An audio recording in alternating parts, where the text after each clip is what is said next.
The book of Isaiah, chapter 37.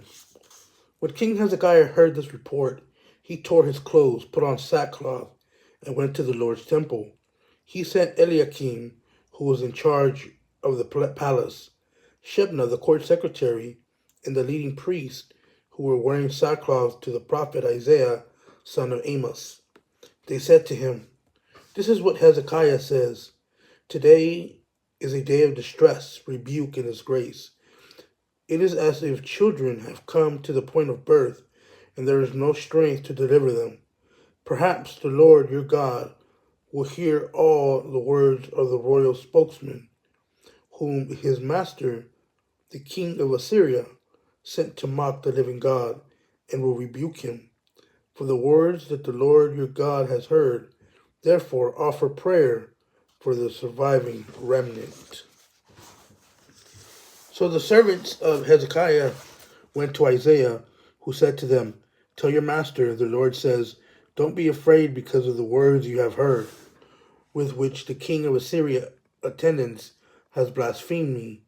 I am about to put a spirit in him, and he will hear a rumor and return to his own land, where I cause him to fall by the sword."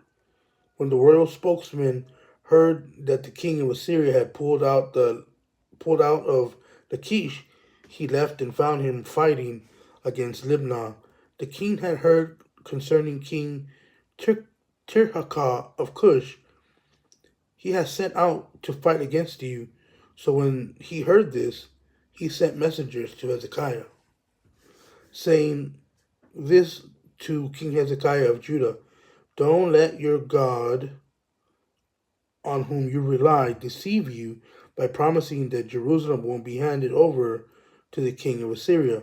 Look, you have heard that the king of Assyria have done to all the countries. They completely destroy them. Will you be rescued? Did the gods of the nations that my predecessors destroyed rescue them? Gazan, Haran, Rezeph, and the Edenites in Telazar. Where is the king of Hamath, the king of Arpad, the king of the city of Seraphim, Hena, or Ivah?" Hezekiah took the letter from the messenger's hands, read it, and then went up to the Lord's temple and spread it out before the Lord. Then Hezekiah prayed to the Lord: "Lord of armies, God of Israel, enthroned between the cherubim, you are God, you alone, of all the kingdoms of earth. You made the heavens and the earth. Listen closely, Lord, and hear. Open your eyes, Lord, and see. Hear all the words of that Sennacherib has sent to mock the living God. Lord, it is true that the kings of Assyria have devastated all these countries and their lands. They have thrown their gods into a fire, for they were not gods, but made from wood and stone by human hands. So they have destroyed them. Now, Lord, our God, save us from his power, so that all the kingdoms on earth may know that you, Lord, are God, you alone." Then Isaiah, son of Amos, sent a message to Hezekiah. "The Lord, the God of Israel, says, because you prayed to me about King Sennacherib of Assyria, this is the word the Lord has spoken against him. Virgin, daughter Zion, despises you and scorns you. Daughter Jerusalem shakes her head behind your back. Who is it you have mocked and blasphemed? Against whom have you raised your voice and lifted your eyes in pride? Against the Holy One of Israel. You have mocked the Lord through your servants.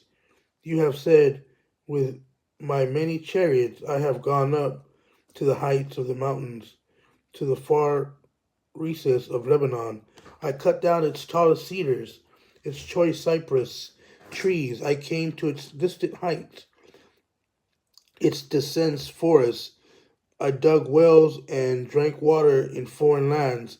I dried up all the streams of Egypt with the soles of my feet. Have you not heard? I designed it long ago. I planned it in days gone by. I have now brought it to pass, and you have crushed fortified cities into piles of rubble. Their inhabitants have become powerless. Dismayed and ashamed, they are plants of the field, tender grass on the rooftops, blasted by the east wind. But I know you're sitting down, you're going out and you're coming in, and you're raging against me, because you're raging against me, and your arrogance have reached my ears.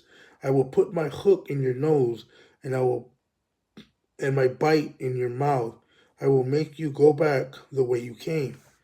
This will be the sign for you.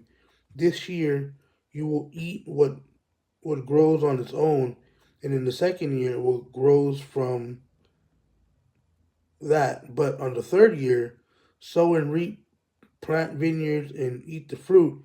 The surviving remnant of the house of Judah will again take root downward and bear fruit upward, for a remnant will go out from Jerusalem and survivors from Mount Zion. The zeal of the Lord of armies will accomplish this.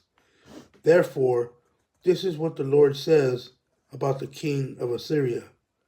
He will not enter this city, shoot an arrow here, come before it with a shield, or build up a siege ramp against it.